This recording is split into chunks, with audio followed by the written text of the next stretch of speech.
Good evening, everybody.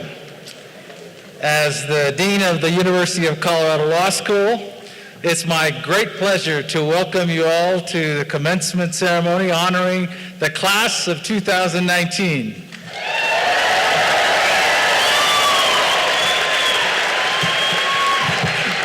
The sun has come out to shine on this class. Now, I've often said I'm a member of this class since we started at Colorado Law at the same time 3 years ago. And I know that every one of you has worked hard to get to this day. Congratulations, everybody.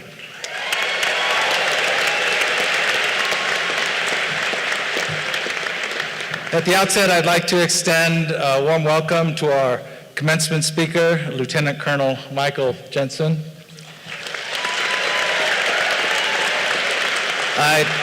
I'd also like to welcome and acknowledge Judge Christy Martinez, Boulder County Court Judge, and the former... I wanted to mention she's also the former director of the Corey Wise Innocence Project at Colorado Law. Welcome also to Siddhartha Rathod, a distinguished alumnus and the chair of the Colorado Law Alumni Board.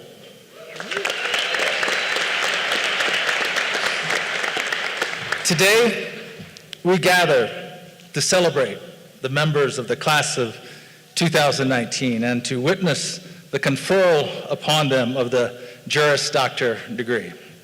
We also celebrate those graduates who have earned the Legum Magister or LLM degree and the Master of Studies in Law or MSL degree. We begin this celebration by expressing gratitude to the family and friends of those graduating today. Graduates, you share this celebration with them. Those family and friends who are here and who could not be here, they have supported you and share in this accomplishment. Many of them made sacrifices with you and for you to get to this day. In many cases, those sacrifices have been profound, representing unconditional commitment and hope. In the tradition of many of you, thanks and honor are due as well to your ancestors of previous generations who laid down the foundations of wisdom, inspiration, and opportunity for the path to this day. At this time, I'd like to ask all the family and friends of those present to stand so that the graduates, all the rest of us, can thank you for your contributions. Please stand, all the family and friends.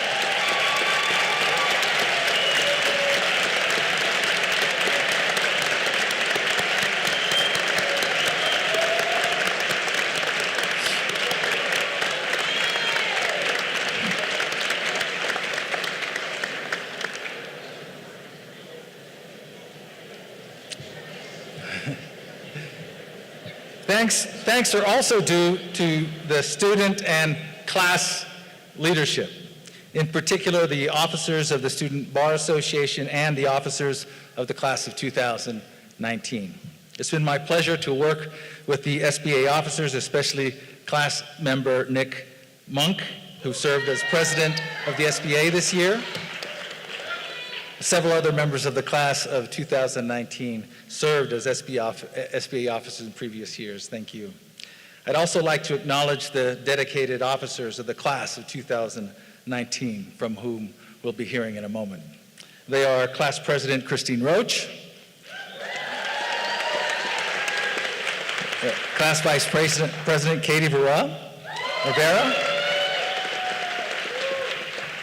Class Secretary Thomas Morales. It's not a contest, really, about the and Class Treasurer Rachel Hammond. Each of these individuals is an outstanding leader who exemplifies the kind of service commitment that we promote at Colorado Law, and that makes us all proud. Please join me in a round of applause once again for our SBA and Class of 2019 officers.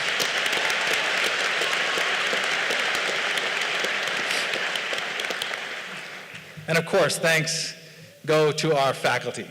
Without our distinguished faculty, none of this would be possible. They are the backbone of this institution. Graduates, for 3 years, they challenged you to think differently, to learn, and to lead. Our faculty members enrich the lives of our students and serve the profession and the larger community in innumerable ways. Their research and scholarship are beacons of wisdom that shine across the legal profession throughout the country and in many cases around the globe. Special recognition goes to Professor Norm Arison and Georgia Briscoe, who are retiring. Thank you both for your outstanding service to the law school.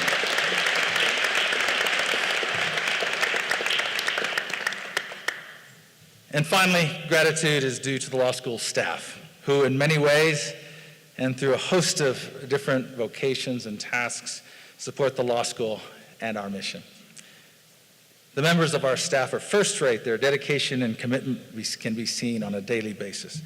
Please join me in expressing thanks to the members of the renowned faculty and staff of the University of Colorado Law School.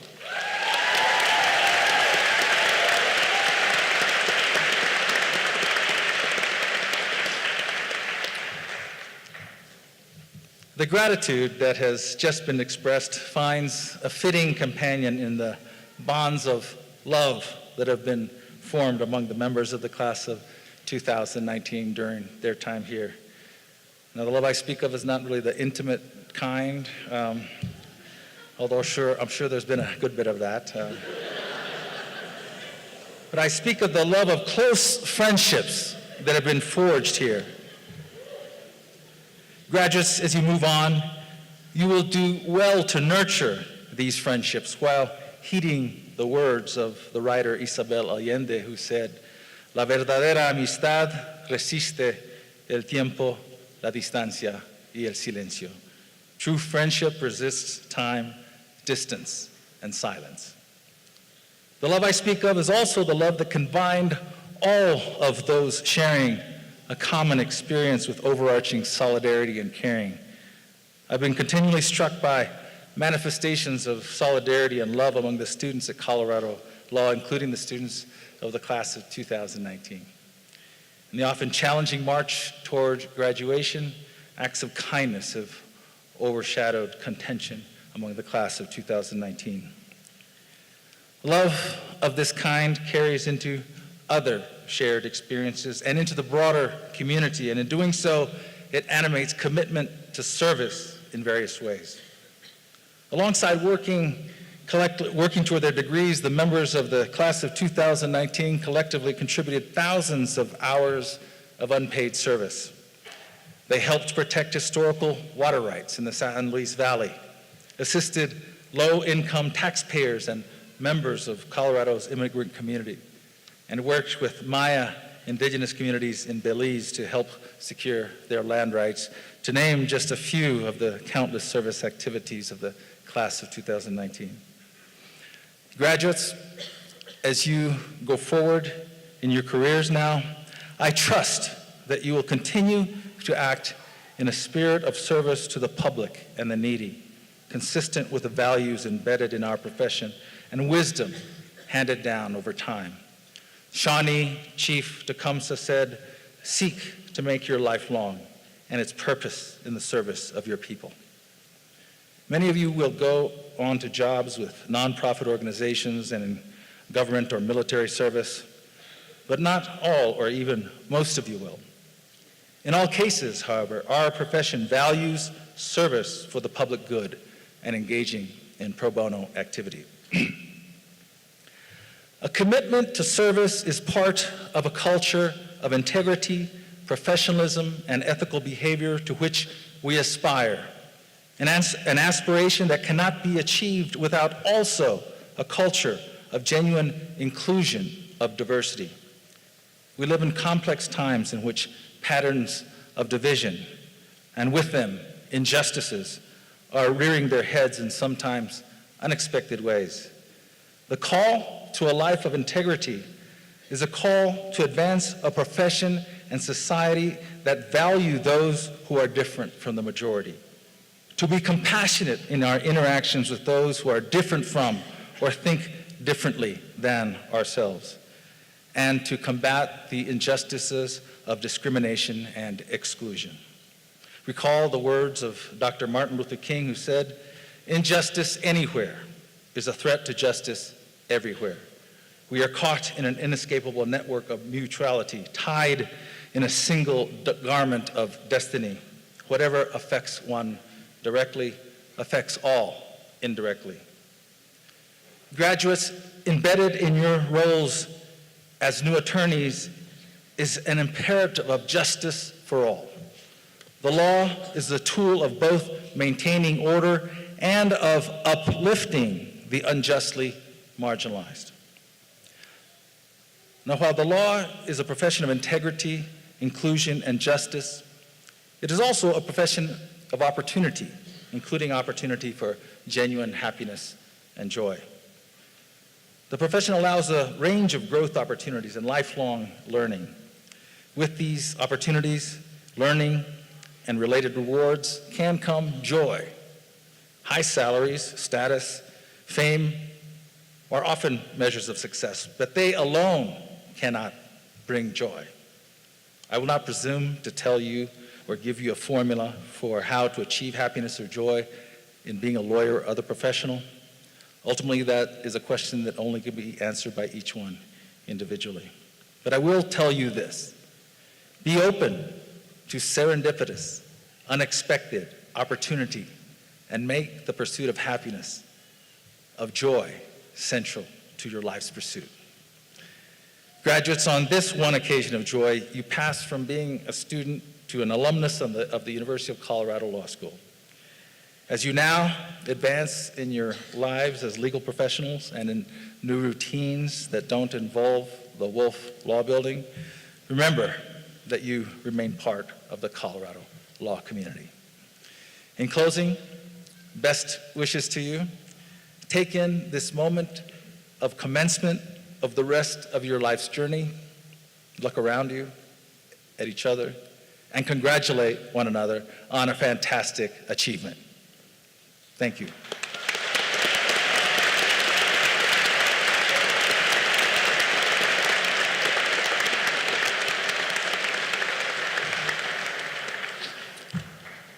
On this occasion, we acknowledge that we find ourselves within the traditional territory of the Arapaho, Ute, and Cheyenne peoples. In doing so, we also celebrate the diversity among us that began with the country's first peoples. It is now my pleasure to introduce the COSAD singers who will offer an honor song for our graduates. The song, called the Children's Appreciation Song, was composed by singer Andy Cozad's late father, Leonard Cozad. The Kiowa lyrics translate: "It's a wonderful day on which my children have made an achievement. They've accomplished something good today." Please all stand for the song.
I'm happy to now introduce Professor Blake Reed, who will present our 2019 Honorary Order of the Coif Award to Judge Christy Martinez. Good evening. Students at Colorado Law work incredibly hard, and walking across this stage today is but a small recognition of their dedication, preparation, and achievement, and of the support they've received from their friends and family. All of our graduates have distinguished themselves in numerous ways that we take pride in recognizing today. And it's my privilege to recognize our graduates who've excelled in the classroom. The practice of law is inextricably intertwined with the development of legal thought and argument through curious exploration of doctrine and respectful, intellectually honest debate. The graduates that we appoint to the Order of the Coif have demonstrated not only a high level of academic excellence, but a commitment to maintaining the intellectual integrity and rigor of the legal profession. Under the Order's constitution, only the top 10% of each graduating class at each law school is eligible for membership. Because grades are not yet finalized, membership in the Order will not be conferred until later in the summer. However, it is our tradition at graduation to confer honorary membership in the Order to a member of our legal community who has exemplified the values of the Order through distinguished practice and will ably represent our graduates that ultimately join the Order. This year, I could not be happier to present that honor to our wonderful colleague, Judge Christy Martinez. Judge Martinez has led a fulfilling career in service of others, overcoming financial, educational, and medical adversity to become a decorated defense attorney for indigent clients at the trial, appellate, and post-conviction stages, and ultimately join the bench as a county court judge in the 20th Judicial District here in Boulder. Along the way, Judge Martinez joined our family at Colorado Law when she became the director of our Corey Wise Innocence Project, where she engaged countless students in securing the freedom of wrongly convicted people. Her passion, enthusiasm, and skillful teaching garnered numerous awards from her colleagues and students and left a long-standing mark on the law school and many of its graduates. Judge Martinez left Colorado Law better than she found it and has taken a humble, hardworking, and community-oriented approach to her career that exemplifies the values that we aim to instill in all of our graduates here at Colorado Law. In celebration of her accomplishments and her commitment to justice for all, we are pleased to confer honorary membership in the Order of the Coif to Judge Christy Martinez.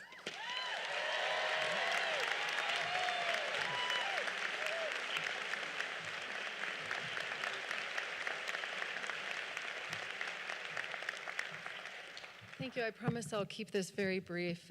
To Dean Anaya and all of the esteemed colleagues that are on the stage here, I am truly humbled. To the staff and to the students, I don't know how to express any other way than my gratitude. If I could take a moment to focus my attention to the people in front of me, the students, I want to tell you something about the love affair within which I have had with the profession. This profession elevated me outside of poverty. It elevated me, and it provided a voice to me in a way that I never had before. I cannot impart to you what it felt like the first time that I argued what I interpreted as the Constitutional Bill of Rights in front of a judge, and he asked me my opinion. I wept all the way home. I had never once had anyone in my life ask me what I thought about something. No offense, Mom.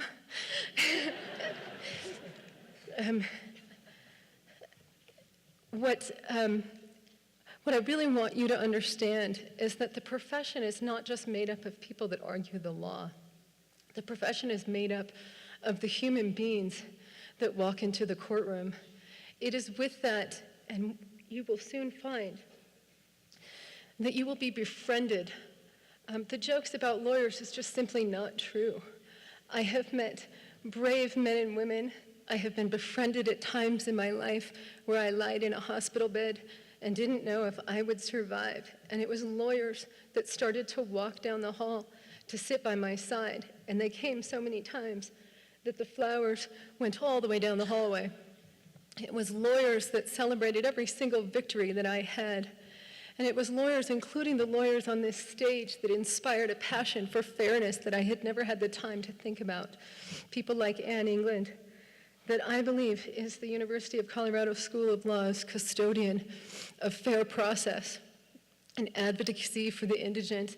I had the profound privilege of working with her for 3 years, and it shaped me in a way that there's no way I can convey. That's what you are about to be a part of. You are about to be befriended by people like myself and by people on this stage, and we are going to accept you into our family, and we are going to inspire only the very best growth for you, because that's what we want for you, and that's what we want for our profession. We are a group of noble people that have noble principles, and I only want that and the very best for you. If you can't find a mentor, contact me. I'm right there in the county court of the Boulder County Justice Center on 6th and Canyon. I'm there for you, and I owe that to the people that were there for me. As it relates to the students, the Rebecca Hollemans and the Hannah Armentrouts and the Eastery Lawsons and the Ian McDavids and the Erica Rogers and all of you that participated in my quest for an inquiry into whether or not our justice system did what was right. Thank you for being there for me. My success is surely yours, and thank you for sharing that with me today. To my mother, who one time when I was so weak I couldn't get up, said, "We get up." My mother taught me to be a woman of substance, and I'm so grateful to you, and happy Mother's Day. To my daughter, I promised I wouldn't carry on, and so let me just say this. Of all of the things that I am the most proud of you, Isabella Martinez, I am the most proud of you because you are brave enough to be kind, and surely there is strength in that. I love you with all my heart, and if this award made you proud of who I am, not of my accomplishments, but who I am as a person, then everything that I've ever gone through in my life is worth it. I love you, and I love all of you. Thank you.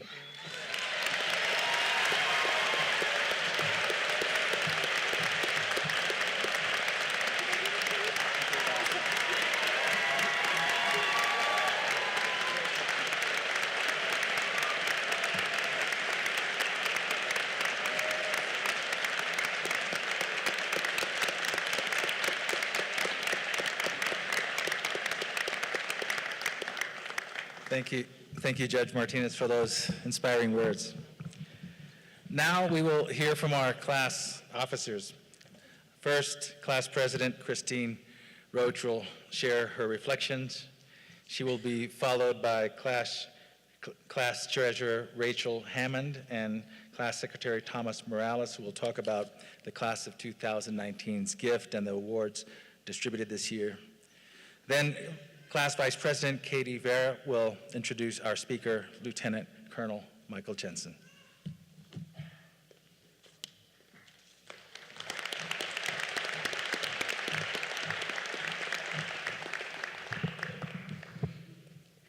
Thank you for that introduction, Dean Anaya.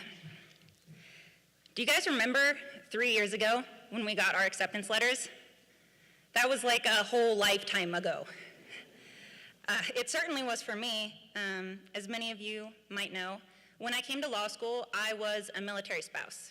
So in a very real way, that was a completely different life from what law school has been. What some of you might not know is that military spouses are strongly encouraged to invest heavily in the military spouse community. This is so you will have a support system for all the times that you are inevitably alone. What they don't tell you, though, is that there is a code of conduct for military wives. Unfortunately, some members of my community accused me of being out of regulations for wanting to be a lawyer. Because I wanted to be here with you on this day, claiming my JD, a few of the women in my military spouse community treated me with cruelty. They called me unpatriotic. They texted me to say that I must hate my country because rather than be a Spartan wife, the idealized, solid rock woman who waits patiently, children in tow, for her husband to return from deployment, I wanted to pursue a career in the law with my husband by my side. From their perspective, I was robbing the United States of a DoD asset. The fact that my husband had always planned to support me through coming to law school here was of no consequence. To them, I was a villain. They said that by going to law school, I was abandoning my husband, abandoning my marriage, and abandoning my country. But there were others who encouraged me. There were women who applauded my strength for wanting to come here and further myself and get an education and become a lawyer. My husband's teammates thought that this law school plan was dope. Some people, some of the wives, didn't care. They liked me for who I was. Mill spouse, future law student, tall, gangly thing, weirdo who invites people over to watch documentaries, whatever. Christine was enough, and they just liked me for who I was. I am so sure that many of you, probably all of you, could tell a similar story. There have been people in your life who were obstacles, people who got in your way, people who said you couldn't do it, maybe said you shouldn't do it, said you shouldn't be here.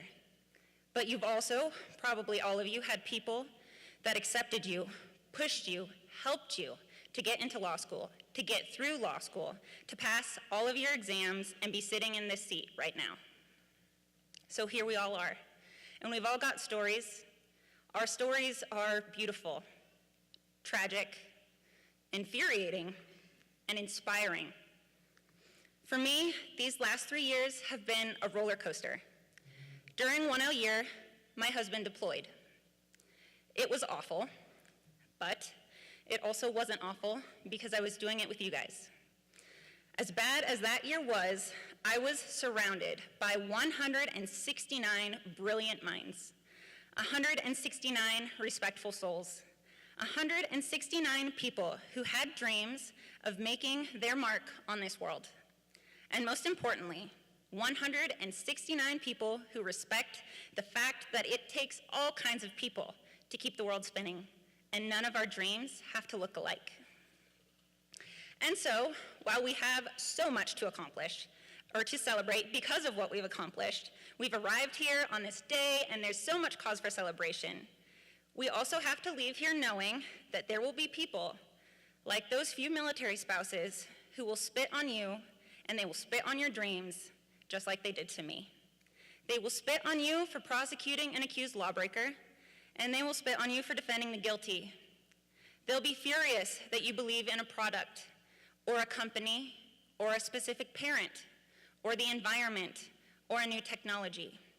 Eventually, somebody will insult you, drag your name through the mud for your convictions and for your dreams of justice, and this JD, as powerful as it is, will not protect you from their scorn. And so, I've got 2 prayers for this class, 2 of my deepest hopes for each and every single one of us sitting before me right now. First is that when we inevitably get spat on, because no matter what, we will have done something wrong, I hope that we have friends and mentors that we have made in these last 3 years at CU who we can call in our moment of self-doubt. Someone that we can call on to pick us up, wipe that spit off our face, comb back our hair, tell us that they believe in our dreams too. Someone who will turn us around, give us that metaphorical smack on the butt, and tell us to get back in the game. But it is also my hope, and probably more important than the first, that we have made the kinds of friends and mentors here who will pick us up when we get spit on or knocked down, who will wipe us off, straighten our jacket, and then look us in the eye and tell us hard truths. Tell us that we deserved it. Tell us that we messed up. The kind of friend who will tell us when we are wrong. But it is my hope, too, that this friend is the kind of person who will tell us to get it together, but stand beside us and help us to make it happen. We've learned so much about the law in the last 3 years, but we've probably learned more about ourselves. We definitely didn't learn nearly enough about either to go out and be great lawyers tomorrow. So I hope that as we leave here today, we celebrate and we revel in our accomplishments because we've come so far. But it's not just how far we've come. It's how equipped we are to go even further, especially when we stand by each other and push each other along. Congratulations, guys. We did it. Here's to the class of 2019.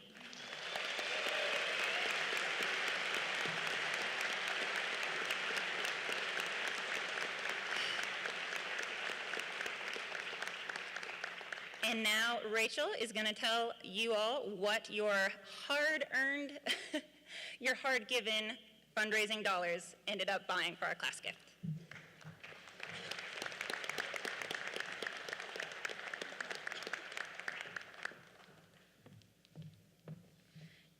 Thank you, Christine, for that inspiring speech. By popular vote, our class gift are Very desks installed in the library with accompanying monitors to allow for sit-stand capability while studying. Additionally, with the leftover change, we will be donating $300 to LRAP. I'd now like to introduce Thomas Morales, our secretary, who will be talking about student and faculty awards.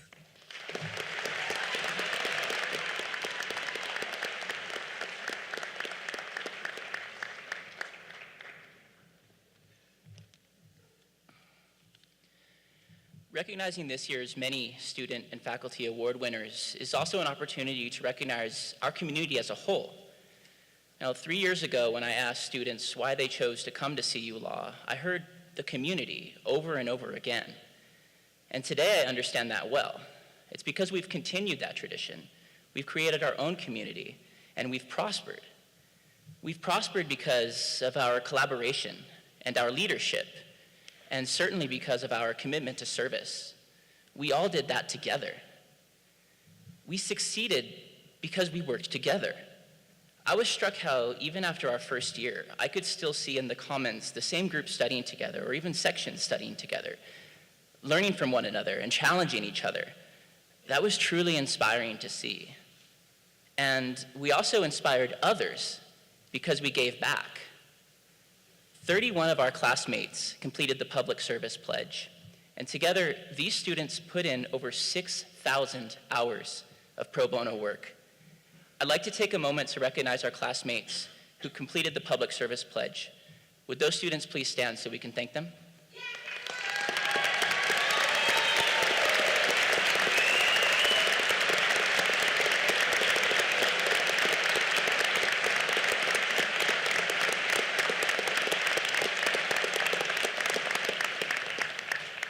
Thank you for your service.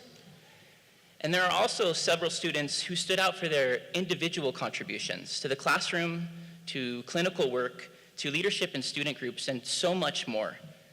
And last month, these students were presented with awards for their outstanding contributions, but tonight, I want to recognize them as well. Will this year's student award winners please stand?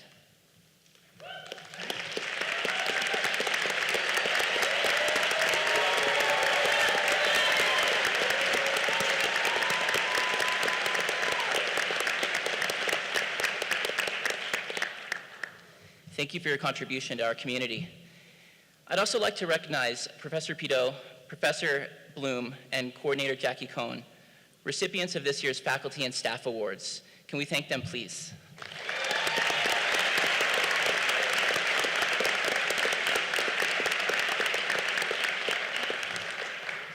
And of course, I want to thank all the faculty and staff.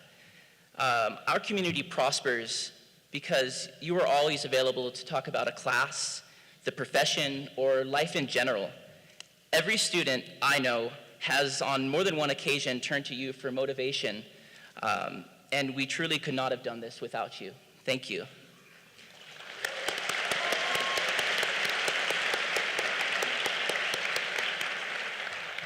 Before I close, I just want to share an example of this, which I know so many of our students, my classmates, have had similar experiences. My first semester, like all of us, I was feeling the pressure of finals. I'd bombed Professor Bloom's midterm, and I went to talk to him about it. We talked about how I can improve my test-taking skills, yes, but we also talked about how this pressure and this stress wouldn't last, how no matter how hard law school could get, there was one guarantee: it would end. He was trying to tell me that the stress and the pressure were temporary, and he was right about that. It did get better. But he was also telling me to enjoy my time here And I did. I did that because of my classmates, because of the faculty and staff, because of everyone here. That's the community that we made. And I'm sure that community will last after we become attorneys and start our careers. And I want to thank you for that. And now please welcome our class vice president, Katie Vera.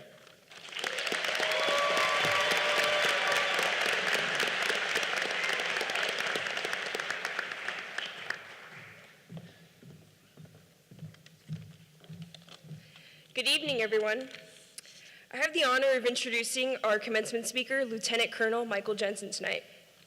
Colonel Jensen is a career Air Force special operator who has completed several deployments around the world, ranging from humanitarian relief operations to direct action missions. He graduated from the United States Air Force Academy in Colorado Springs with degrees in business and law, and has since earned 3 master's degrees over the course of his career.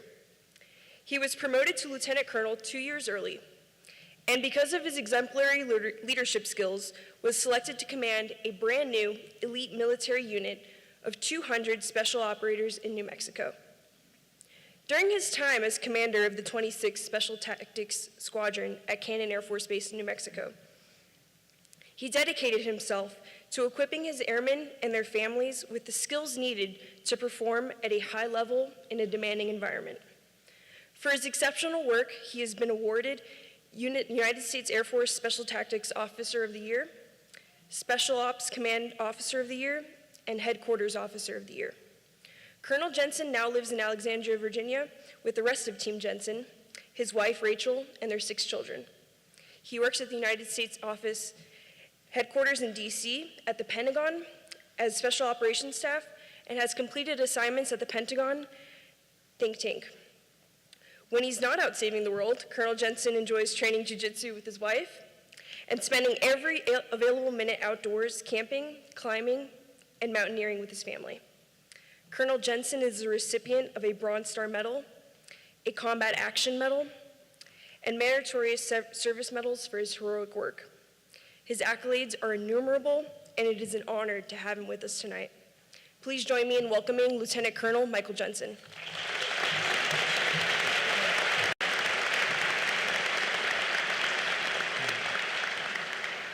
Thank you. Have you ever been so deep asleep that you wake up and have no idea where you are? Do you remember that moment of confusion as you try and sort through how you got there and what's going on? That is exactly what it felt like when I woke up after I died. My brain was racing to try and put the pieces together because my last conscious thought was searing pain and my heart stopping. I was sure I was dead, but there I was, staring at the ceiling tiles in the ICU. So I knew I was in Key West, Florida, so let's start there. So imagine with me for a minute that we're in Key West. Okay, you're staring out over the crystal blue water, lounging back in a beach chair, the sun on your face, the sand between your toes, salty sea breeze blowing through your hair, got a margarita in your hand. Okay, I don't want to interrupt your vacation, but we're not there on the beach. We're down the road at the Army's Combat Diver Qualification Course, which features none of those things that I just talked about.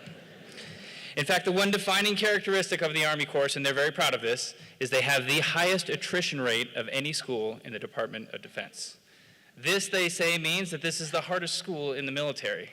I can't argue, it killed me to graduate. The Combat Diver Qualification Course was the last course that we had to graduate in order to get to our teams and get to work. We'd been training for about 2 years now to get through this, to be special operators. The 2-year training pipeline had included survival, high-altitude parachuting, weapons, explosives, everything you can imagine. And now here we were, at the toughest school in the military to prove that we had what it took to make it on the teams. All we had to do was pass this course. By the time we made it through 4 grueling weeks to the last dive of the course, the class had gotten a lot smaller, but we were ready for the final test. A 2,000-meter night equipment dive. We'd jump on boats, they'd drive us out about 1.5 miles into the middle of the ocean, and you'd get 1 peek back at the island to set your compass and then go underwater for about 3 hours to swim back. You had to pass the dive to pass the course. If you broke the surface of the water at any time, you failed the dive. If you swam too slowly, you failed the dive. If you got off course, then you'd miss the island and you'd have a whole bunch of other problems in addition to failing the dive. To survive a 3-hour subsurface dive, we were wearing some pretty complicated equipment, so we had a lengthy pre-dive safety briefing to talk about what might go wrong and how to fix it underwater. We talked about the effects of the dive on our body, and the last part of the brief was the hazardous marine life briefing. And the instructors seemed genuinely concerned tonight about some new threat out there in the water. See, there's an odd current that had come up from Australia, and they thought that maybe it brought with them some box jellyfish. So box jellyfish is this cute little jelly about the size of a shot glass that has a lot of other nicknames like the most venomous animal in the world. So when you get a box jellyfish sting, it injects the venom into you and starts off what doctors call the most explosive envenomation process known to man. It's a neurotoxin that instantly sparks your heart rate, starts to overload your heart, and then systematically shuts down your whole central nervous system. They said if you got stung, you had about 20 minutes to get an antivenom, and you'd be okay. So, not to worry, we had the antivenom, and it was standing by in the ambulance on shore. So if you got stung, get to the shore and get your shot. Got it. So it's going to be a tough dive. 3 hours underwater, at night, complex gear, surrounded by deadly animals. About the only thing we had going for us was our swim buddy. We were actually tied together with our swim buddy to make sure that we never got separated, and he was your lifeline. So we'd all do this dive twice. One time you would hold the compass and you'd get the grade for the course, and then your buddy would swim with you to make sure you're okay. And on this night, I was the safety diver, and my buddy was going for grade. And he and I were both competing because we were both about to be the top graduate in the course, and he got to go first, and he was laying down a record time. He was moving out. So I was keeping time really closely because I knew I had to beat him. And when we were about 15 minutes from finishing the dive, we were so close to being done, all of a sudden, my neck exploded in excruciating pain. And my blood pressure spiked, and my heart started to race, and my brain put the pieces together. I had a box jellyfish on my neck. Before I could react, it slid down inside my uniform and started to roll around on my back and sting over and over and over again until finally it washed out the bottom mercifully back into the ocean. My first thought was to bolt to the surface and get help, but I thought through my options first. See, I was the safety diver, and if I went to the surface, I would pull my buddy with me, and he'd fail the dive. He'd probably fail the course and never be an operator. But I only had 15 minutes left, and they said I had 20, so if I just kept swimming, I could get to the beach, and I'd have 5 extra minutes to go saunter over the ambulance and get my shot, and I'd be okay. So I decided to keep swimming. So it turns out the 20 minutes is more of a guideline. And it's based off of one sting, and since I had been stung about 30 times, I didn't have 20 minutes. Less than 10 minutes later, I got a heinous leg cramp. And cramps are common on a 2,000-meter dive. So I tried to kick through it, but then my other leg cramped, and then my hands and my arms and my back and every muscle in my body just spasmed to full contraction. The pain was unbelievable. I remember the muscles in my face felt like they would tear away from my skull. All of my muscles were fully tensed, even my diaphragm. I couldn't breathe, in or out. And I felt my heart rate start to skyrocket and flutter as my consciousness started to flicker. My buddy got to the end of the buddy line and jerked, and then he jerked it a couple more times, like, hey man, keep up. And got tired of dragging me through the water eventually, then came back and found me underwater in the pitch black. And there I was, just this ball of tensed up, convulsing muscle. I remember breaking the surface of the water, and I could see the lights of the safety boat, and then it faded to black. I found out later that they pulled me out of the water onto the boat and filled me full of Valium to get my muscles to all relax so they could start to do CPR on me to get me back to the shore. I got back to the shore, to the ambulance, I got the antivenom, and they eventually got my heart started again. And then I woke up a day later in the ICU. And the lesson to take away from this story is not to try to beat the box jellyfish. That doesn't work. I tried it. But as a young leader, there's this awareness emerging that that decision that I had made there to put my teammate ahead of myself, to put his success ahead of my safety, to start to absorb that risk and pain and push him across the finish line, that was leadership. And it was dangerous. So I was operating under the assumptions that great leaders would win, right? They'd succeed, that they would come to the other side okay and lead their team to victory, but great leaders don't always win. Sometimes they die. And maybe this leadership thing was going to be a lot more about personal sacrifice than individual success. This experience turned what I thought about leadership on its head. It happened right at the beginning of my career and set a different course for me. I want to share this with you now, as you're right on the cusp of launching your careers. Because I believe this is a room full of leaders. And I arrived at that conclusion for several reasons. First, as I studied distinguished alumni, I found an extraordinary list of accomplished lawyers. I mean, the path that begins at this stage has led people to the Supreme Court, governor's mansions, C-suites, and unlocked incredible opportunities in public service. You walk across this stage today with a new title and a new identity. I know there's one more test to go, but you guys are going to crush it. We believe in you. But you'll have a new place in American culture. Aside from, being the brunt of an endless procession of bad lawyer jokes, we'll also increasingly turn to you for leadership. Our country historically turns to two professions more than any other when we look for leaders, veterans and lawyers.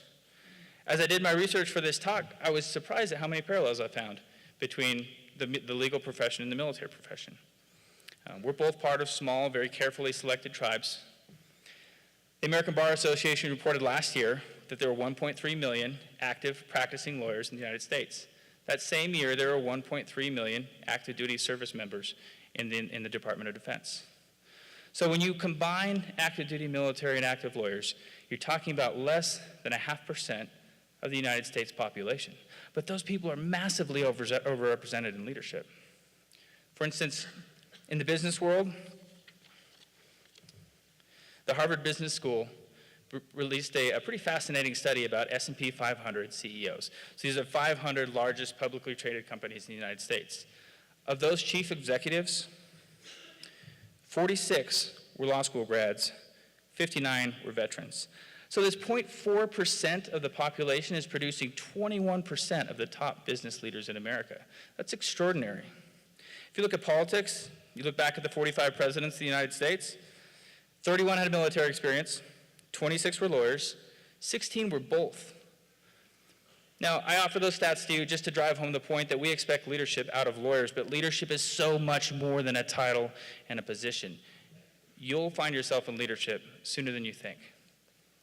Stanley McChrystal, in his excellent book, Leaders, Myth and Reality, notes that the single, irrefutable definition of a leader is someone whom people follow. He makes the point that we choose leaders for one of two reasons. We hope they can take us someplace that we can't get on our own, or protect us from something that we can't defend against. We hope they can lead us someplace we can't get on our own, or defend us against something we can't protect against. I can't tell you what your work as a lawyer will be like, but it seems to me that people will come to you for hope or fear, and you will lead them through some of the most difficult and transformative parts of their lives. People will follow you. It's time to start thinking about what type of leader you want to be. In your search for a leadership philosophy, don't get sidetracked by some cheap counterfeits. So I can tell you from the business community, we're the worst at this. The MBAs will take an idea like team building and turn it into some sort of epic trust fall compilation, all right? Trust me, YouTube, team building fails. And there's a lot that's gone wrong with the term servant leadership. It's a good concept, but it's executed poorly in a lot of ways. If you look at Amazon, there's over 1,000 books on servant leadership. It was part of my MBA curriculum. It's part of every business degree in the world. Cornell even has a servant leader certificate that you can go back and get just in case you got your MBA before servant leadership was trending. And some people use this like it's a trick, like it's a hack to trick people into doing what you want them to do. When I talk about service, I mean something completely different. Okay? Serving others may cost you more than you think. It's dangerous. You're vulnerable. It will leave scars. But it's also the most amazing thing you can do with your time on this planet. As I spoke to faculty and staff about you guys, they painted this picture of the most collaborative and team-oriented class they've ever seen, which is rare in a competitive and high-stakes environment by the law school. And we heard today about all the service that you've done and all the pro bono work. You guys get it. And I want to encourage you to continue after that as you go out into the world. My belief in the value of service is only strengthened throughout my experience as a leader in special operations. My fatal dive happened right at the beginning of my career, and it changed what I thought and set a new course for how I would leave. My swim buddy graduated dive school. He had to do the whole dive over again, but they gave him a second chance because he did such a good buddy rescue and he saved my life. I left the hospital that day and dove the following night. That was a tough dive. It wasn't easy to get back in the water, but I wasn't about to quit. My official training report, in typically understated military fashion, says, awarded distinguished graduate despite sustaining marine life injury.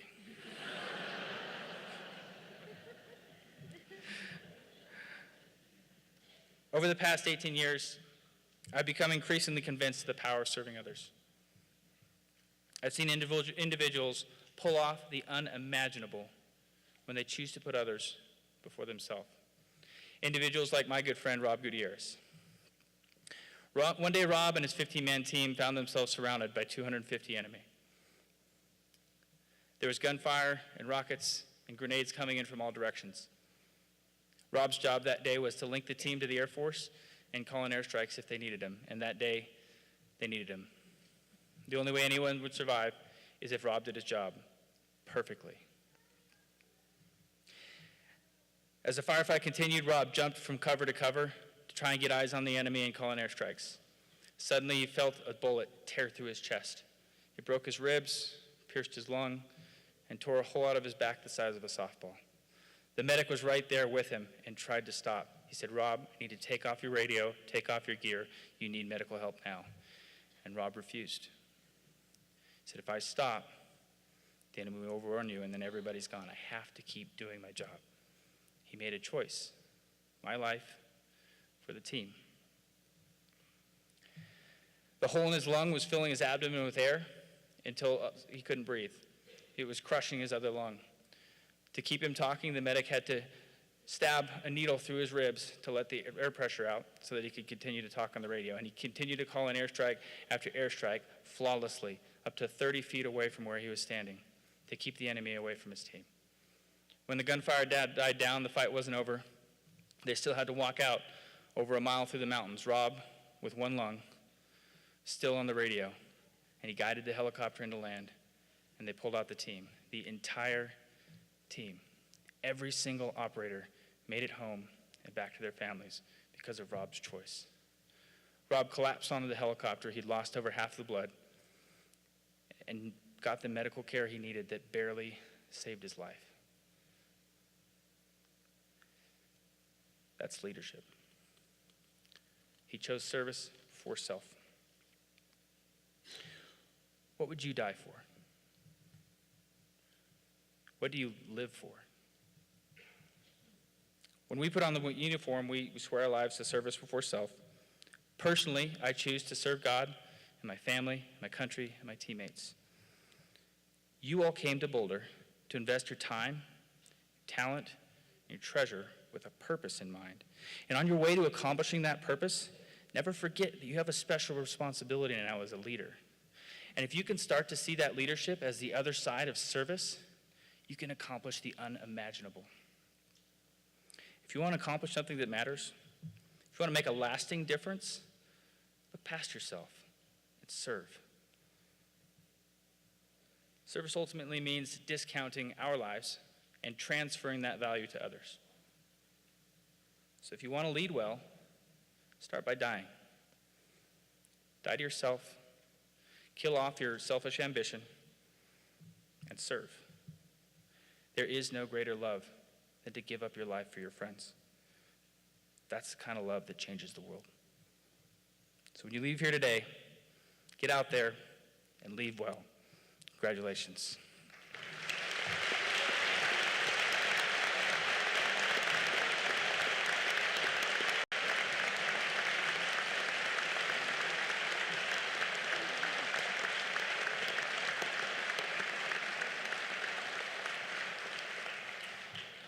Thank you for that powerful message, Colonel. And now, members of the class of 2019, we will have the conferring of the degrees for which you've worked so hard. And also, the symbolic presentation of diplomas. They will come eventually, I promise. To symbolize the conferral of the degree, each graduate will be hooded. The hood's purple velvet represents the study of law, and the silver and gold represent the University of Colorado at Boulder.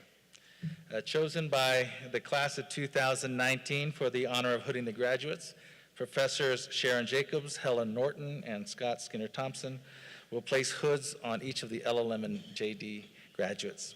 Professors Amy Bauer and Melanie Kay will hood the MSL graduates. Senior Assistant Dean of Students, Whiting Leary, will read the graduates' names, and Registrar Shannon Foley will assist me in presenting the diplomas.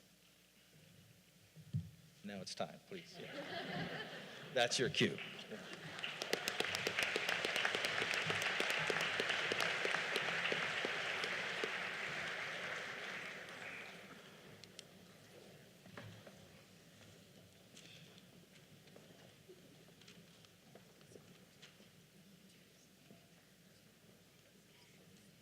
Christine A.K. Roach.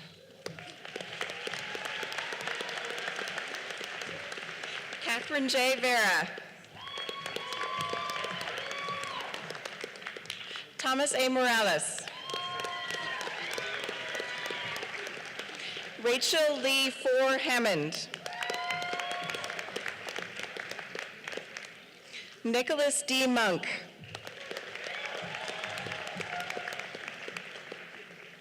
Nathan Dillon.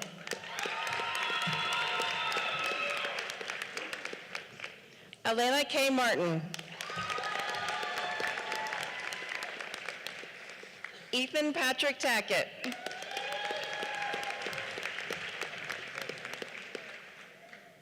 Sabrina Yip.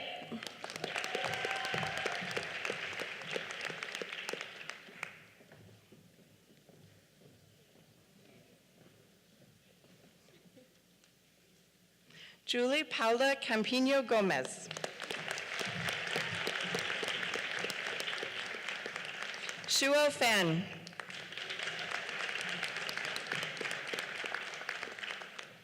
Maria Alejandra Gomez Duque.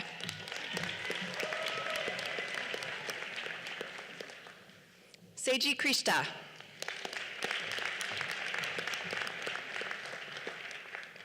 Javid Laknahor.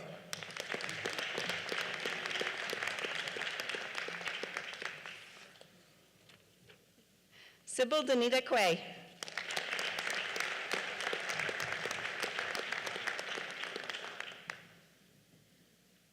Maria Paula Gomes Vernick.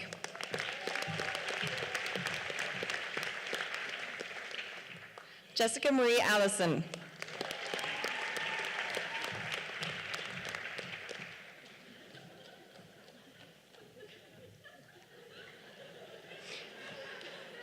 Emily L. Anderson.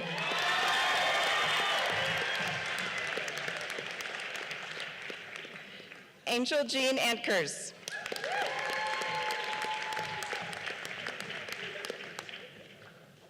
Judith Araujo.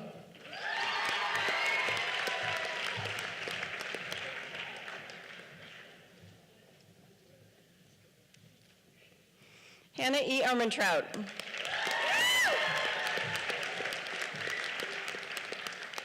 Mariah R. Arnold.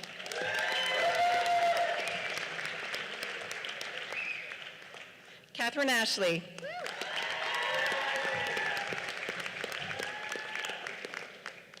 Omid M. Azmude.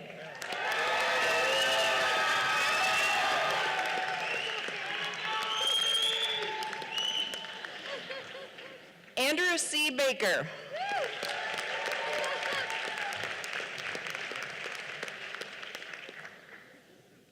AJ Barber.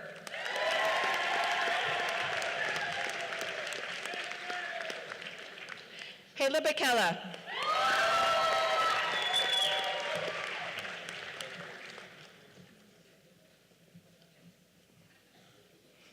Trevor Jonathan Burbick.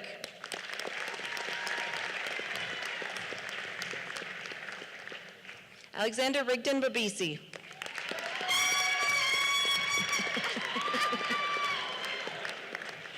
Alan Joseph Pickings.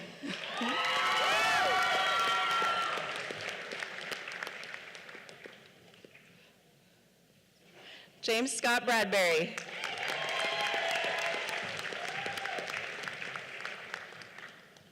Heather Elaine Buchanan.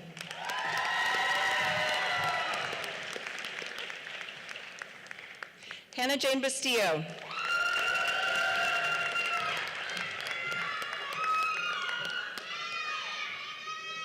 Emily Kaditz.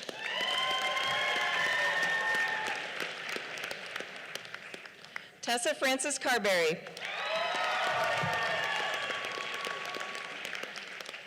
Hannah Caroline Carter.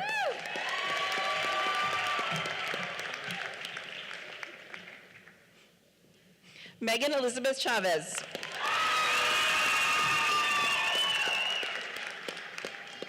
Daniel P. Chavez Sweeney.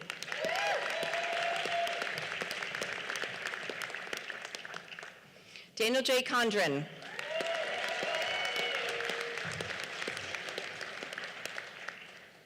Quinn N. Conzemius.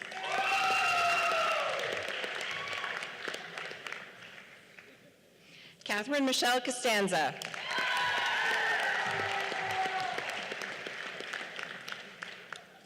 Joseph C. DeAngelis.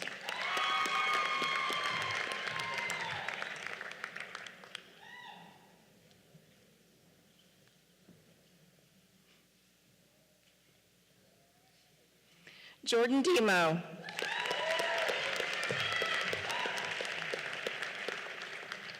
Dominique Dinalo.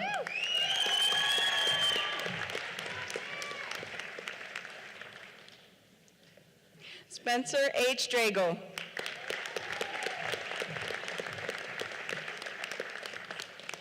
Emily Dreiling.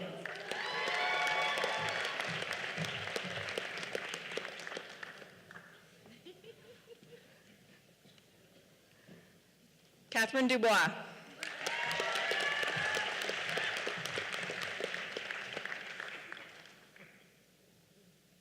Sarah E. Dunn.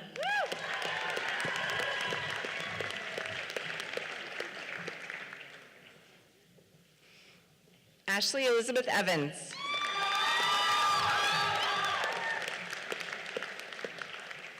Jason A. Fisher.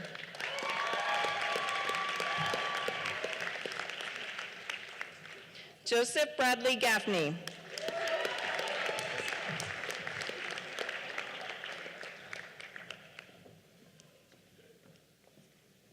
Sophia Chalfant Gallier.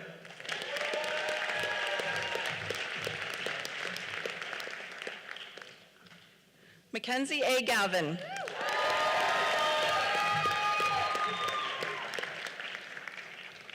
Michael P. Gannon.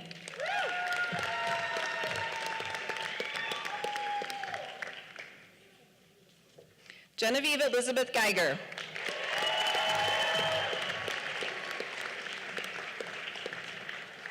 Alexander B. Gibson.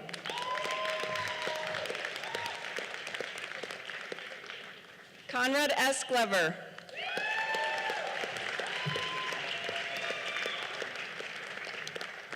Allison P. Gordon.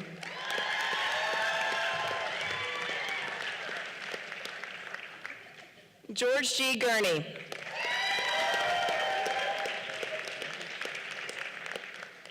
Hillary Amanda Hammond.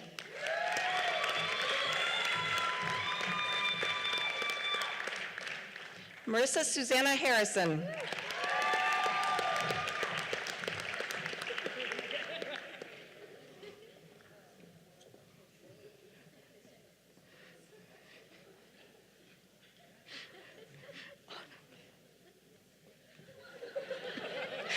Autumn Renee Hartman.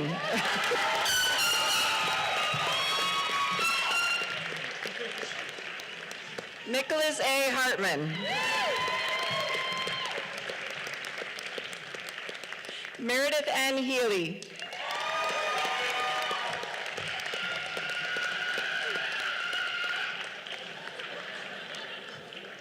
Rebecca Ann Holloman.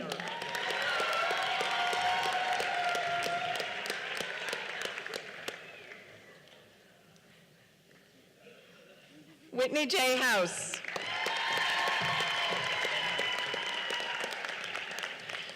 David S. Jelsma.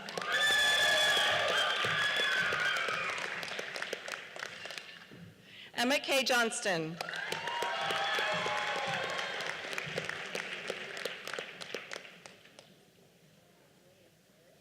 Kelly King Joyce.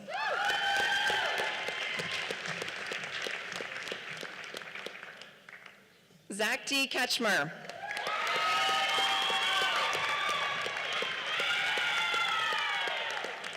Elizabeth Camille McBride Kaczynski.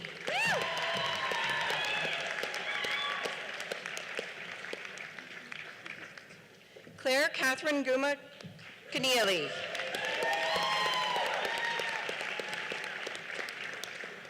Sierra N. Kimina.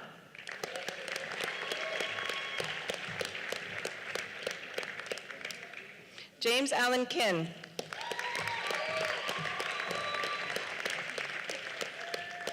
Nicole L. Kleiman Moran.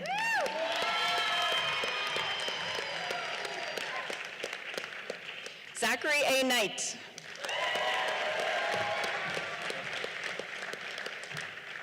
Andrew Kaczynski.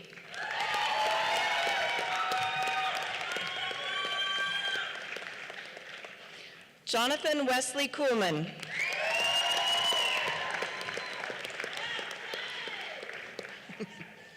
Westford Lewis Lang.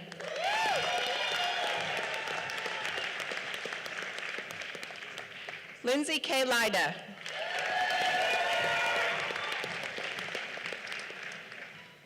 Andrea C. Majeski.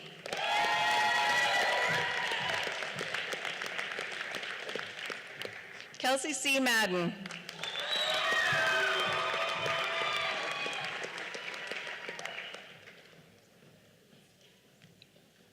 Ryan Patrick Mahoney.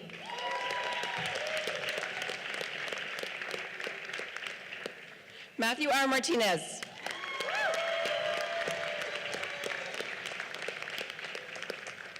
Taylor Stephanie Nicole Matthews.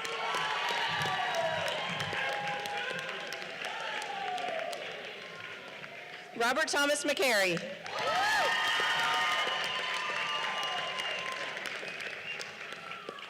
Jonathan A. McGuire.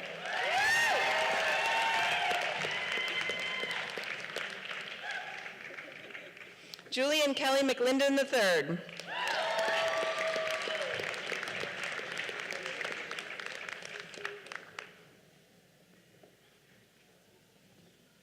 Courtney Andrea Lynn Mirage.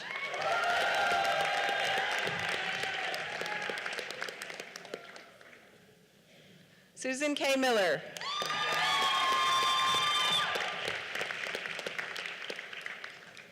Leslie E. Mueller.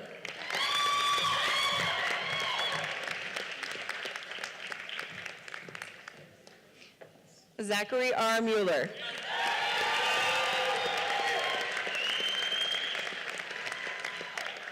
Lauren Alexandria Mulhern.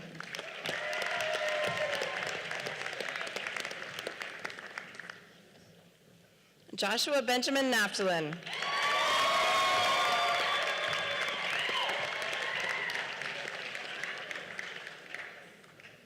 Andrew Joseph Neiman.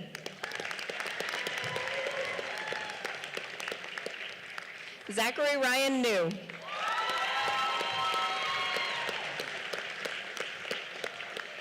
Zachary Nichols.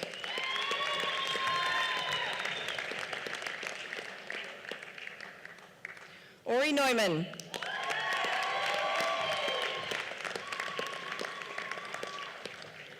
Daniel Insosa Nunez.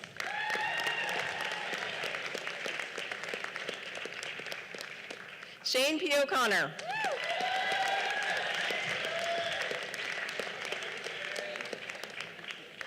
Carly Rozier Ogden.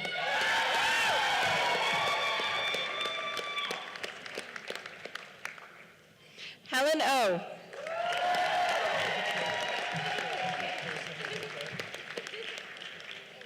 Erin Claire Orsley.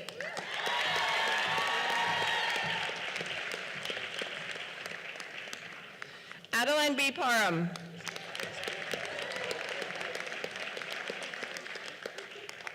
Kunal A. Parikh.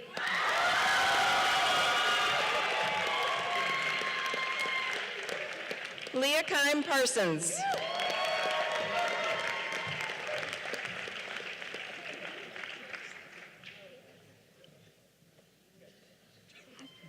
Galen Pospischal.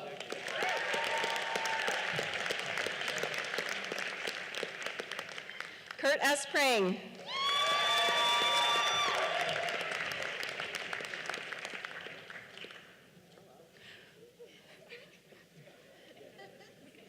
Morgan Fulham.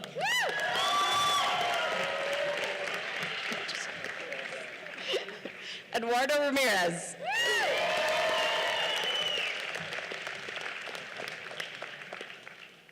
Earl Walter Reed III.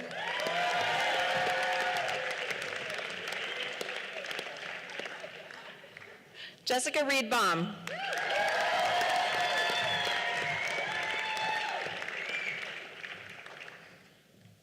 Hannah L. Regan Smith.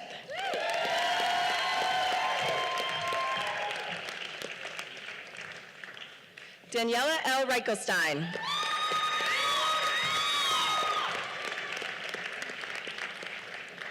Jacob Rhodes.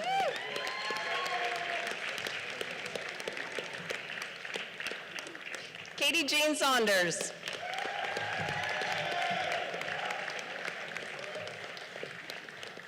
Ashley Marie Sawa.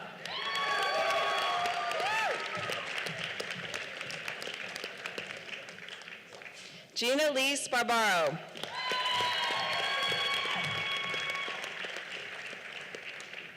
Carson D. Schneider.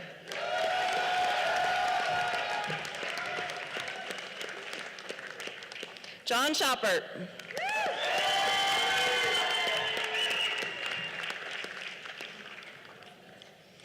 Keith A. Schreckengast.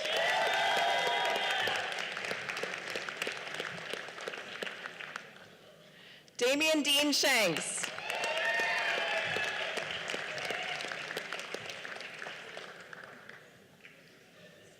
Grant Newell Simon.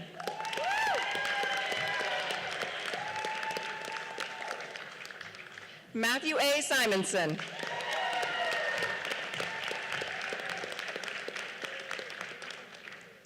Marjorie Taylor Smith.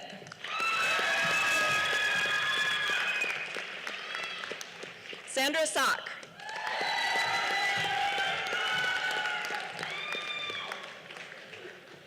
Will Soper.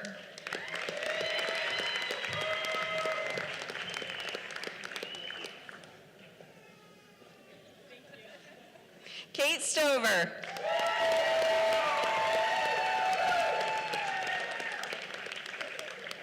Mallory Cooney Taub.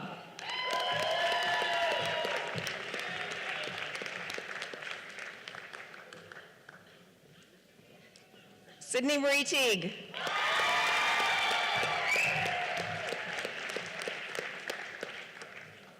Margaret Catherine Tharp.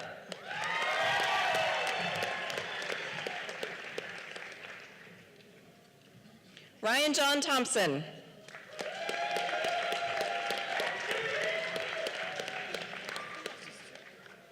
June Torres.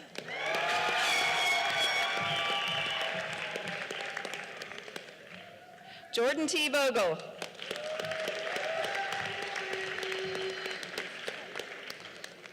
D. Nikki Vonderchek.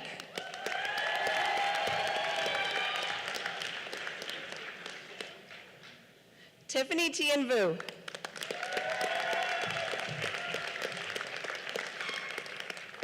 Aaliyah K. Wall.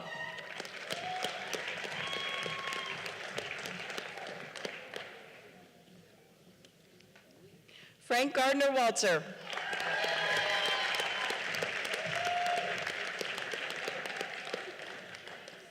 Casey F. Warsh.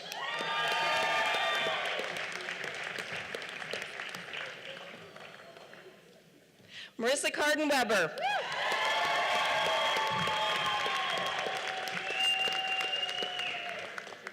Martha Elizabeth Whalen Brown.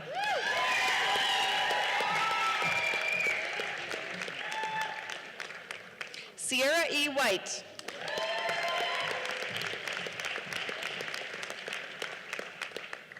Kayla Ramona Wilderman.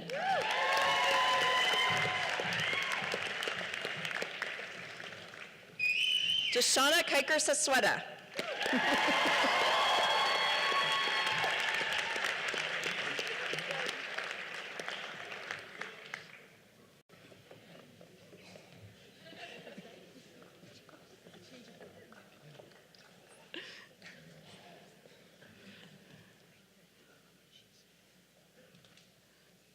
Jessica Dinsmore.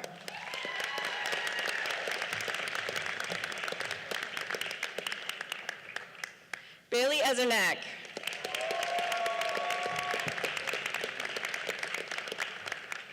Madison Nicole Green.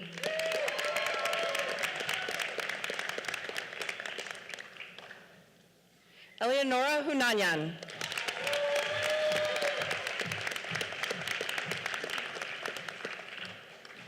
Blair Elizabeth Hurst.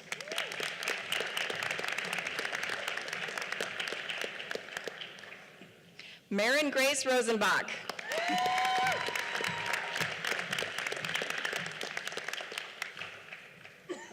Ellen Page Sandrock.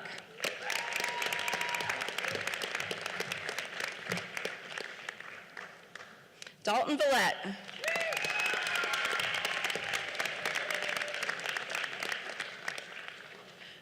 Cornelia Joanna Warnke.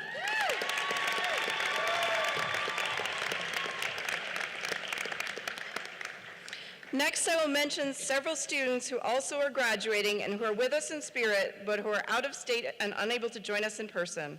The first of these is a December graduate who's moved out of state, Maria Fernanda Loza Borello.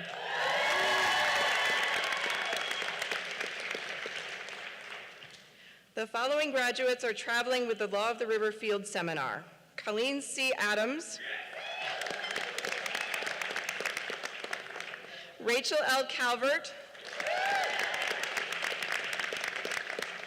Giancarlo Camilleri. Eric Dude. Austin Flanagan.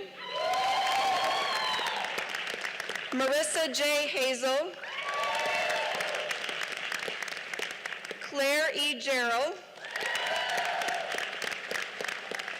Emma Kaplan. Shelby Krantz. Jenna E. Lewis. Gregor A. McGregor. Rebecca L. McCreary. And Catherine R. Struthers.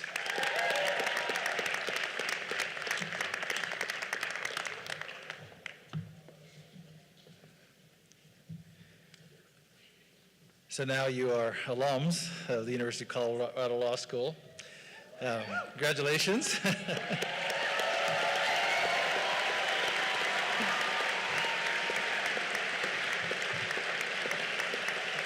And so fittingly at this time, I'd like to invite Law Alumni Board Chair Siddhartha Rathod to come and give a welcome to the class of 2019 to the distinguished company of the alumnus of the law school. Siddhartha.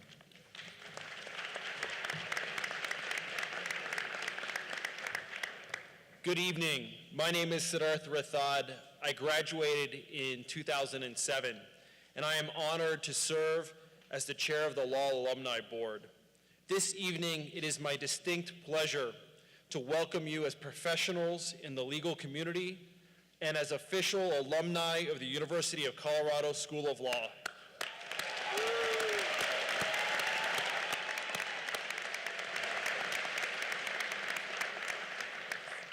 You now join the ranks of 8,500 fellow graduates of this fine law school.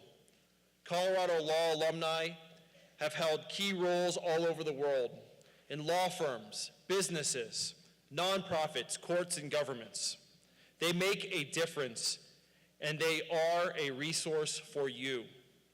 As alumni, we share a common experience, and I encourage you to keep in touch with our law school. We are proud of your accomplishments, and the law school is invested in your future success. I also invite you to continue to engage with your alma mater by attending alumni events, getting active in the Law Alumni Board, sharing your story with future students, taking continuing legal education offerings at the law school, and assisting us in providing world-class education to the future generations of the lawyers to come. Know your relationship with Colorado law lasts a lifetime. Congratulations and welcome to the Colorado Law alumni family.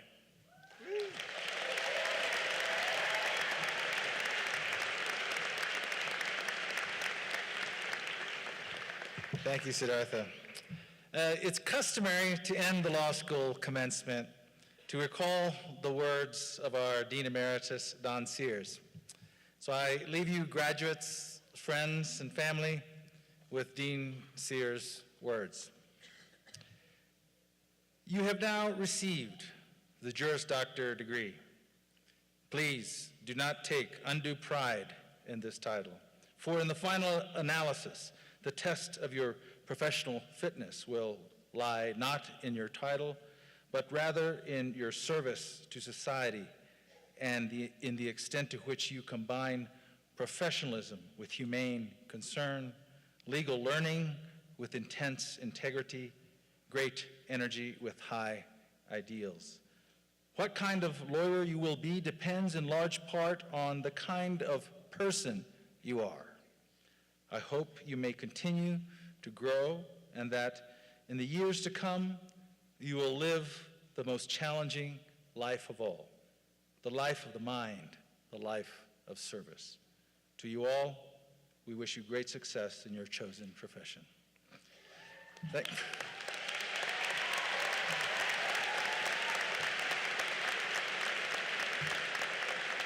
you all.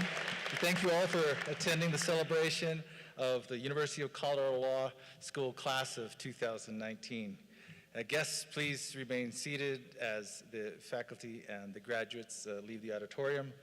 Graduates, you can return to the Wolf Law Building to receive a gift, and please return your regalia. Do not take it with you. And all of you are welcome to accompany them. And if you'd like a ride back to the law school, buses are waiting outside. So once again, congratulations, class of 2019. We stand adjourned.